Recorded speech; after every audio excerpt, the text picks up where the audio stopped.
आदर्शवाद। आदर्शवाद शब्द अंग्रेजी के आइडियलिज्म शब्द का हिंदी रूपांतर है, जिसका अर्थ है विचारवाद, जबकि दूसरे रूप में आदर्शवाद से है। इस शब्द का प्रमुख स्रोत प्लेटो के विचारवादी सिद्धांत से हुआ, जिसके द्वारा अंतिम सत्ता विचार अथवा विचारवाद द्वारा की जाती है। अतः स्पष्ट है कि आदर्शवाद सर्वप्रथम विचार पर बल देता है, इसके पश्चात पदार्थ पर विचार किया जाता है। आदर्शवाद अध्यात्म पर बल देता है और उसे अंतिम सत्ता मानता है। आदर्शवाद के अंतर्गत आध्यात्मिकता और विचारों को ही अंतिम सत्ता माना जाता है या उस पर ही बल दिया जाता है। इस विचारधारा ने मन को अधिक महत्व दिया है। आदर्शवाद आध्यात्मिक सत्यों तथा मूल्यों सत्यम शिवम सुंदरम को संसार में सर्वोच्च स्थान प्रदान करता है और उन्हें शाश्वत तथा सर्वव्यापी मानता है। उसकी मान्यता है कि यह मूल्य की अंतिम लक्ष्य की पूर्ति में सहायक होते, इसलिए इनको जानना व्यक्ति का परम धर्म है। आदर्शवादियों के अनुसार परम सत्ता सिर्फ आध्यात्मिक जगत है, भौतिक जगत नहीं। आदर्शवादी दार्शनिकों में Descartes, Spinoza, Leibniz, Berkeley, Kant, Hegel, Schelling, Schopenhauer, Gentile प्रमुख हैं। शिक्षा में आदर्शवादी विचारधारा के प्रवर्तकों में कमेनियस, पेस्टोलॉजी एवं फ्रोबेल आदि प्रमुख हैं। भारतीय आदर्शवादी दार्शनिकों में महात्मा गांधी, स्वामी विवेकानंद, महर्षि अरविंद तथा रविंद्रनाथ टैगोर प्रमुख हैं। J.S. रॉस के अनुसार अध्यात्मवादी दर्शन के बहुत से और विविध रूप हैं, पर सबका आधारभूत तत्व यह है कि संसार का उत्पादन कारण मन या आत्मा है, वास्तविक सत्य मानसिक स्वरूप है। आदर्शवाद के प्रमुख सिद्धांत। आदर्शवाद के आधारभूत सिद्धांत निम्नलिखित हैं। आध्यात्मिक जगत का सिद्धांत। पहला है आध्यात्मिक जगत का सिद्धांत। आदर्शवादी दार्शनिकों ने जगत को दो भागों में बांटा है, आध्यात्मिक जगत एवं भौतिक जगत। आध्यात्मिक जगत एवं भौतिक जगत। आदर्शवाद की मान्यताओं के अनुसार भौतिक जगत की अपेक्षा आध्यात्मिक जगत का अधिक महत्व है।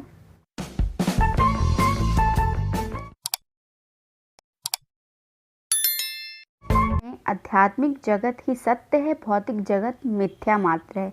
आदर्शवादियों के अनुसार केवल आध्यात्मिक जगत ही महत्वपूर्ण है, भौतिक जगत मिथ्या है। पदार्थ की अपेक्षा विचार का सिद्धांत। भौतिक जगत की प्रत्येक वस्तु का हमारे मस्तिष्क में एक विचार होता है। आदर्शवाद के अनुसार भौतिक वस्तु की अपेक्षा विचार का महत्व अधिक होता है। भौतिकवादियों के अनुसार विचार का महत्व अधिक होता है। जड़ प्रकृति की अपेक्षा मनुष्य के महत्व का सिद्धांत। आदर्शवाद जड़ प्रकृति की अपेक्षा मानव को अधिक महत्वपूर्ण तथा सर्वश्रेष्ठ प्राणी मानता है, क्योंकि उसमें विचार करने, अनुभव करने तथा रचना करने की क्षमता होती है। आदर्शवाद जड़ प्रकृति की अपेक्षा मानव को सर्वश्रेष्ठ मानते हैं, क्योंकि उनमें रचना करने की क्षमता अधिक होती है। आदर्शवादियों का मत है कि इस आध्यात्मिक जगत में विचार ही प्रमुख है और इन मनुष्य ही प्रकट कर सकता है।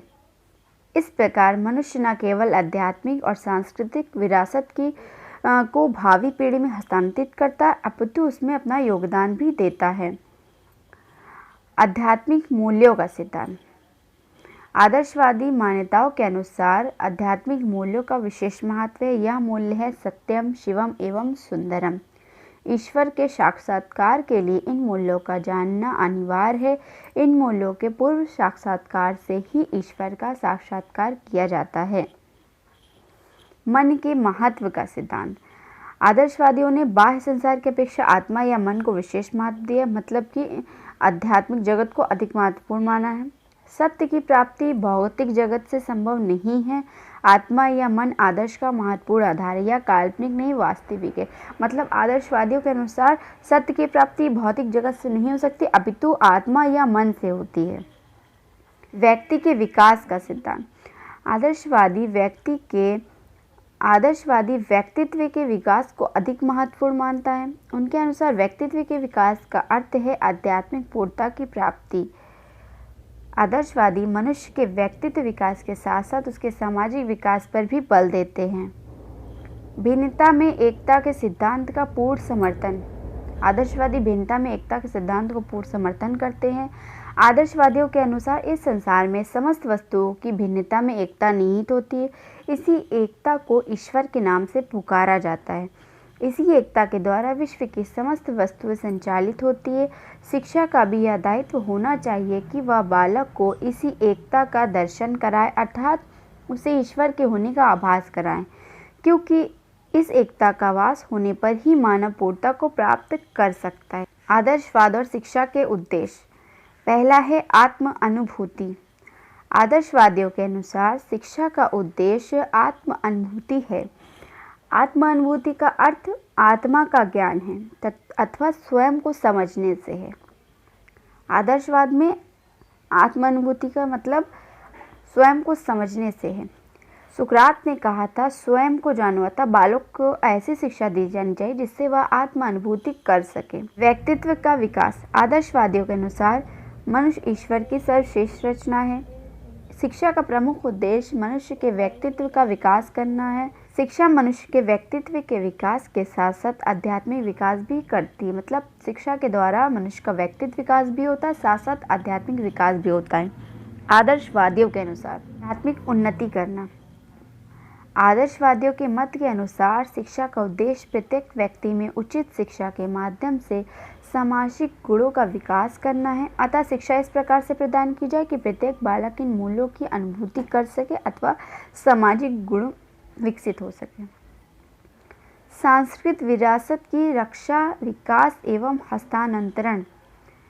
आदर्शवादियों के लिए व्यक्ति तथा जाति की सांस्कृतिक विरासत अत्यंत महत्वपूर्ण है। इनके अनुसार धर्म, नैतिकता, कला, साहित्य, गणित, विज्ञान आदि ने मनुष्य के नैतिक, मानसिक तथा कलात्मक कार्य को विकसित किया है।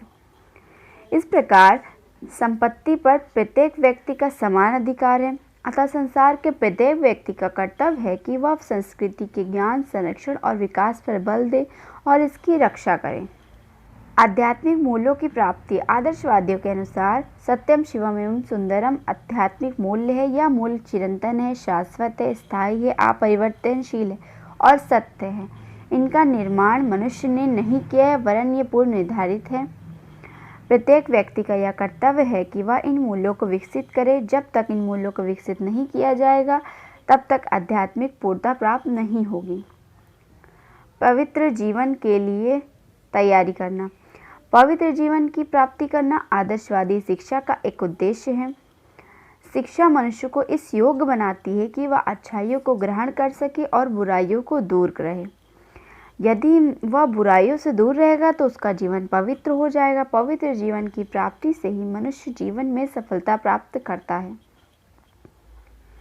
आदर्शवाद और पाठ्यक्रम। आदर्शवाद में पाठ्यक्रम पर अत्यधिक प्रभाव छोड़ा है। आदर्शवादियों के अनुसार पाठ्यक्रम में मानव जाति के संपूर्ण अनुभव तथा समाज की सभ्यता एवं संस्कृति के उत्कर्ष को स्थान मिलना चाहिए। अतः आदर्शवादी पाठ्यक्रम में मानवीय तथा वैज्ञानिक दोनों प्रकार के विषयों को स्थान देना चाहिए। मतलब आदर्शवादी पाठ्यक्रम में मानवीय, वैज्ञानिक दोनों प्रकार के विषयों को स्थान मिलना चाहिए। कुछ प्रसिद्ध आदर्शवादियों के पाठ्यक्रम संबंधी निम्न विचार हैं। प्लेटो के अनुसार पाठ्यक्रम। प्लेटो के अनुसार ईश्वर की प्राप्ति जीवन का प्रमुख उद्देश्य है। इस उद्देश्य को प्राप्त करने के लिए पाठ्यक्रम की रचना भी उसी प्रकार से की जानी चाहिए। पाठ्यक्रम की रचना इस प्रकार होनी चाहिए कि सत्यम, शिवम, सुंदरम तीनों मूल्यों को प्राप्त किया जा सके। प्लेटो के अनुसार यह तीनों आदर्श बौद्धिक, नैतिक तथा कलात्मक क्रियाओं को संबंध रखते हैं। अतः पाठ्यक्रम में इन सभी विषयों का समावेश किया जाना चाहिए जो बालक के बौद्धिक, नैतिक और प्राथमिक विकास के लिए आवश्यक है। पाठ्यक्रम का स्वरूप निम्न प्रकार होना चाहिए। मानव क्रिया एवं तत्व संबंधी विषय। पहला बौद्धिक, इसके अंतर्गत भाषा, साहित्य, इतिहास, भूगोल, विज्ञान। दूसरा कलात्मक, कला व काव्य। तीसरा नैतिक धर्म, इसके अंतर्गत आचार, शास्त्र, अध्यात्मवाद आदि। मानव क्रिया एवं तत्व संबंधी विषय। सामाजिक, नैतिक धर्म, धार्मिक, शारीरिक, व्यवसाय, सामाजिक शिक्षा, नैतिक शास्त्र, धर्म आदि। साहित्यिक, सौंदर्यात्मक व सामान्य साहित्यिक, कला, संगीत, हस्तउद्योग, विज्ञान, गणित, इतिहास, भूगोल। एस रॉय के अनुसार पाठ्यक्रम। रॉस के अनुसार स्वास्थ्य संबंधी तथा आध्यात्मिक क्रियाओं को पूर्णतः अलग नहीं किया जा सकता। उनका कुछ समान आधार है, आध्यात्मिक है, स्वास्थ्य संबंधी कार्यों में देखे जा सकते हैं। रॉस ने पाठ्यक्रम को इस प्रकार बनाया है: मानव क्रिया एवं तत्व संबंधी विषय, शारीरिक, कला कौशल, स्वास्थ्य विज्ञान, शारीरिक कुशलता, व्यायाम, बौद्धिक, साहित्य, भाषा, विज्ञान, गणित, इतिहास, भूगोल, सौंदर्यात्मक, ललित कलाएं, आध्यात्मिक, धार्मिक व आचार शास्त्र, नैतिक, नीति शास्त्र, आदर्शवाद और शिक्षण विधियां। आदर्शवाद ने शिक्षण विधियों पर अधिक बल नहीं दिया है। आदर्शवादियों के अनुसार यदि शिक्षा के उद्देश्य स्पष्ट हैं तो शिक्षक बालकों की रुचि और योग्यता के अनुसार शिक्षण विधियों का चयन कर सकता है। आदर्शवादी अपने को शिक्षण विधि का निर्धारक मानते हैं। बटलर के अनुसार आदर्शवादी स्वयं को किसी एक विधि का भक्त न मानकर विधियों का निर्माता और निर्धारक समझते हैं।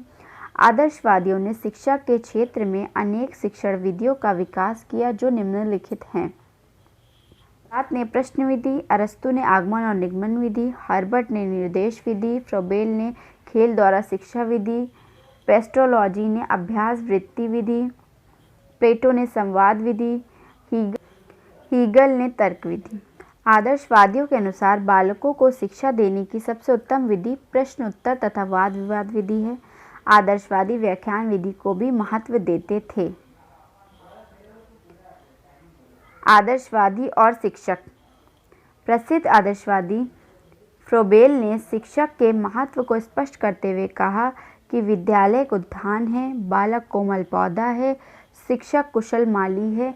माली जिस प्रकार अपने उद्यान और पौधों को खाद और पानी देकर विकसित करता है, उसी प्रकार एक शिक्षक अपने विद्यालय के बालकों को उनकी क्षमता के अनुसार विकसित करता है। वह बालकों को समुचित वातावरण देता है जिससे वे अपनी निहित शक्तियों का पूर्ण विकास कर सकें।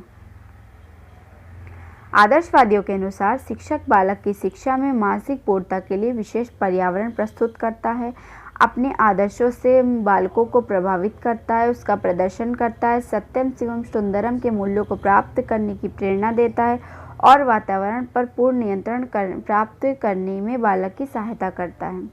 आदर्शवाद और बालक। आदर्शवादियों ने शिक्षा में आदर्शों या विचारों को प्रमुख स्थान दिया है। आदर्शवादियों के अनुसार बालकों में इन आदर्शों विचारों को प्राप्त करने के लिए प्रेरणा देना और उन्हें सूझबूझ का विकास करना शिक्षा का परम कर्तव्य है। आदर्शवादी शिक्षा में आदर्श या विचारों को सर्वाधिक महत्व देते हैं। वह शिक्षा को बाल केंद्रित नहीं मानते। आदर्श विचार और शिक्षक की तुलना में बालक का स्थान गौण है।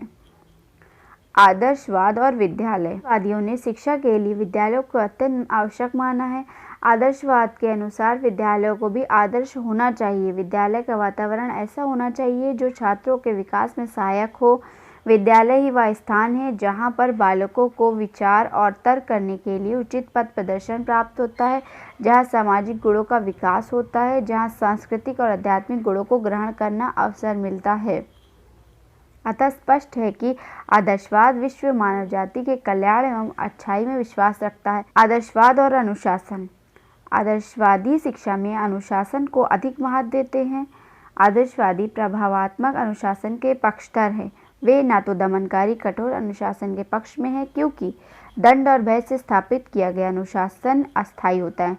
मतलब आदर्शवादियों के अनुसार दंड देकर डराया या धमकाया या अनुशासन स्थापित नहीं किया जा सकता, और न ही वे स्वतंत्र अनुशासन में विश्वास करते, क्योंकि स्वतंत्र अनुशासन से बालक के व्यक्तित्व विकास में बाधा उपस्थित होती है। अतः शिक्षक का कर्तव्य है कि वह अपने उच्च आदर्शों से प्रभावित करके उसमें अनुशासन की भावना जागृत करे, जिससे वह अपना आध्यात्मिक विकास कर सके। आदर्शवादी शिक्षा की देन। आदर्शवाद ही दर्शन की एकमात्र ऐसी विचारधारा है जो शिक्षा के उद्देश्यों की विस्तृत विवेचना करता है। आदर्शवाद बालक के व्यक्तित्व के पूर्ण विकास पर बल देता है। वह बालकों में आध्यात्मिक विकास करके उसे आत्म अनुभूति एवं सत्यम शिवम सुंदरम के दर्शन करने योग्य बनाता है। आदर्शवादी पाठ्यक्रम सर्वाधिक उदार, सर्वाधिक प्रयत्नशील, सर्वाधिक बहुमुखी और इसलिए मानव और समाज के सांस्कृतिक विकास के लिए सबसे अधिक उपयुक्त है।